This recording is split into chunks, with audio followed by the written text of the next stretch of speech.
Honestly, I was kind of half expecting to wear this helmet for a little bit, not like it, and then return it. But I think this is going to be my daily driver.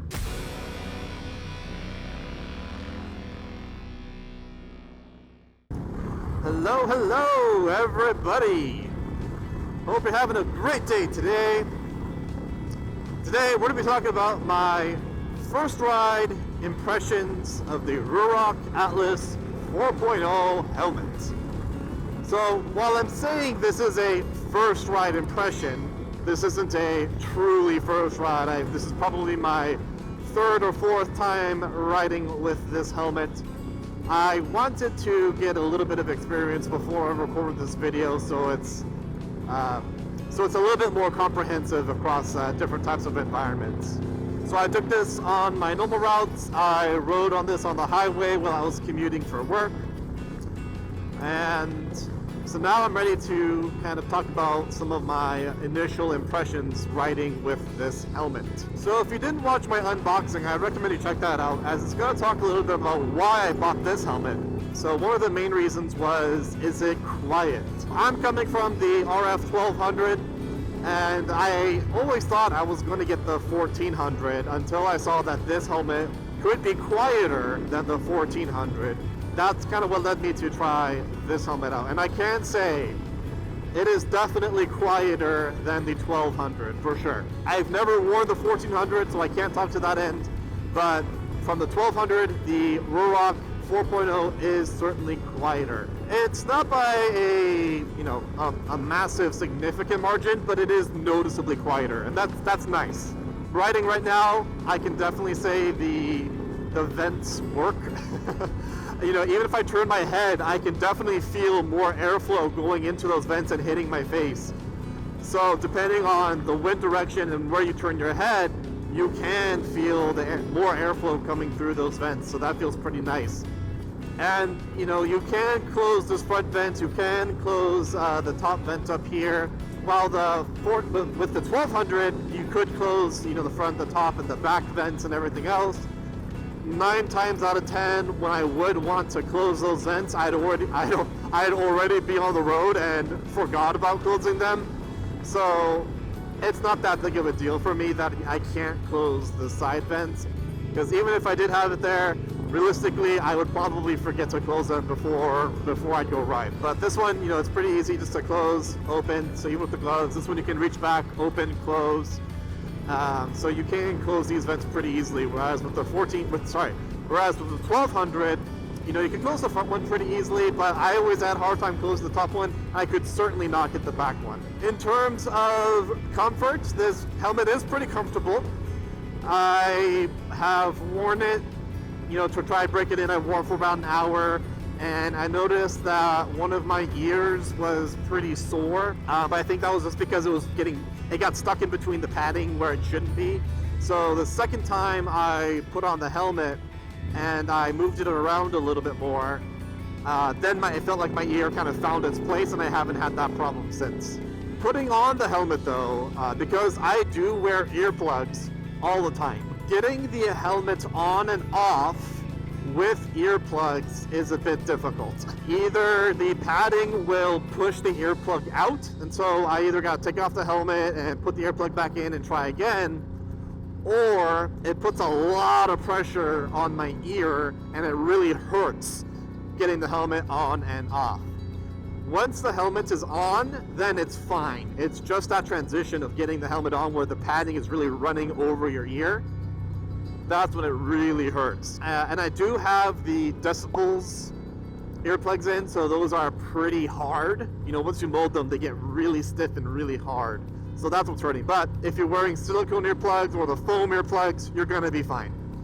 Worst case scenario you have there is you'll need to adjust them or they'll fall out, but they certainly won't hurt like these do because they're so hard. But the padding does feel really good. It feels very secure. The lining isn't directly attached to the shell, so it does move around a little bit, but that makes it a little bit more comfortable. So even if you move your head or if there's a little bit of adjustment, The lining will move with your head a little bit, so it's okay. The padding is secured directly to the helmet, so the padding won't really move around, but the lining that goes around the top of your head, you know, that'll give you a little bit of wiggle room there. So all in all, in terms of comfort, this helmet is comfortable. I'm still getting used to the size of the helmet because it is significantly bigger. There's been multiple times like I'll bump into something, or even when I was holding my daughter, I had my helmet and I was holding my daughter, and I thought I had a lot more room, and she bumped up against the helmet. But it is comfortable. It doesn't feel heavy. It feels secure. I like the Finlock. I think it's called Finlock. I do like the Finlock. It is nice. It's easy to get on and off. On my 1200, I did put on that buckle. Not a huge fan of the traditional ones, even though it is more secure and it is safer. There's been times I'll just forget to strap it on, and so it is easier just to do it with the buckle. But I do like this one where if I do start riding and I forget to, I can quickly put it on.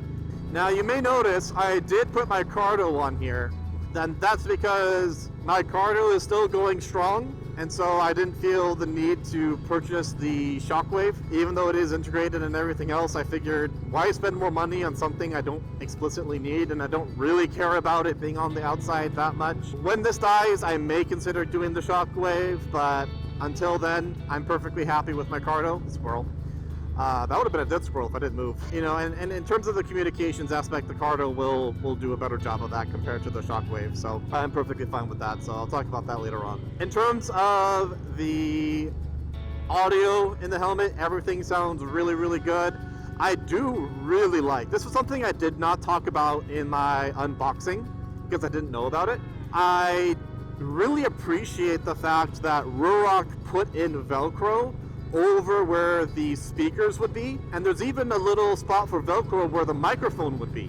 So they put in a little bit of work for you to help install, I mean, obviously for their Shockwave, so they didn't intend to do it with the cardo, but they did put some thought into that, to making sure that when you do install those types of products, that it'll be a little bit easier for you. You know, it's a couple less steps, and I did appreciate that. So I just popped it open, pulled off the pads, stuck on the speakers, stuck on the microphone, put on the card unit, and it was ready to go. And it all works great.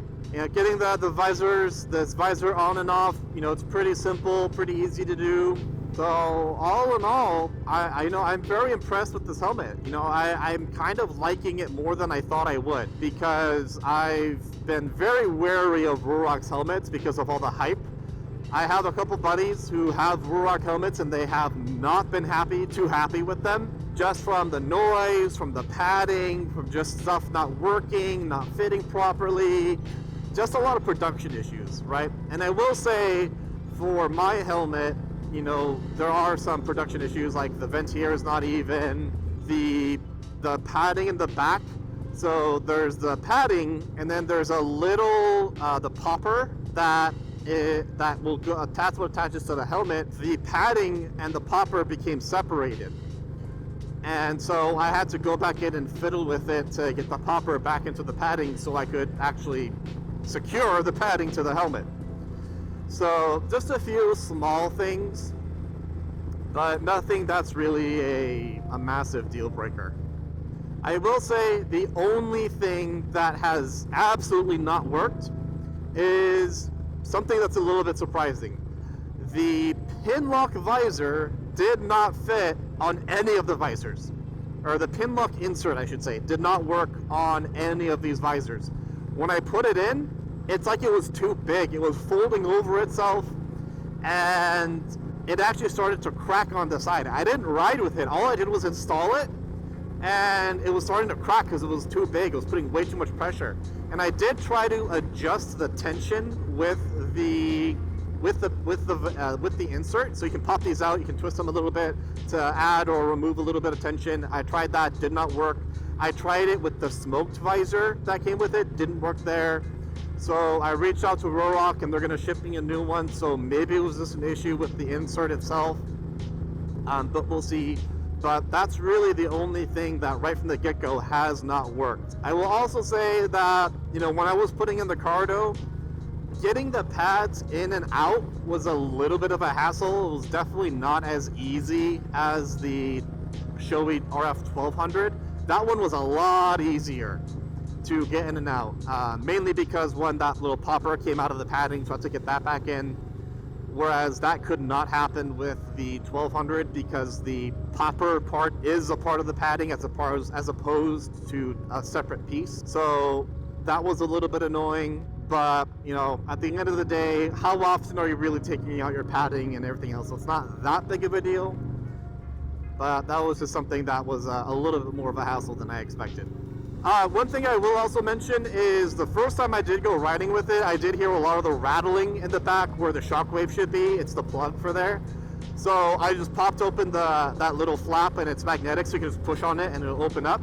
I just put in toilet paper, just wrapped up the cords in there, put the magnetic flap back on, and now it's super quiet, so no issues there. So if you don't have the shockwave, you know, that may be something you'll want to do is put a little bit of toilet paper or cotton balls or something in there, just to quiet down any rattling that you may hear.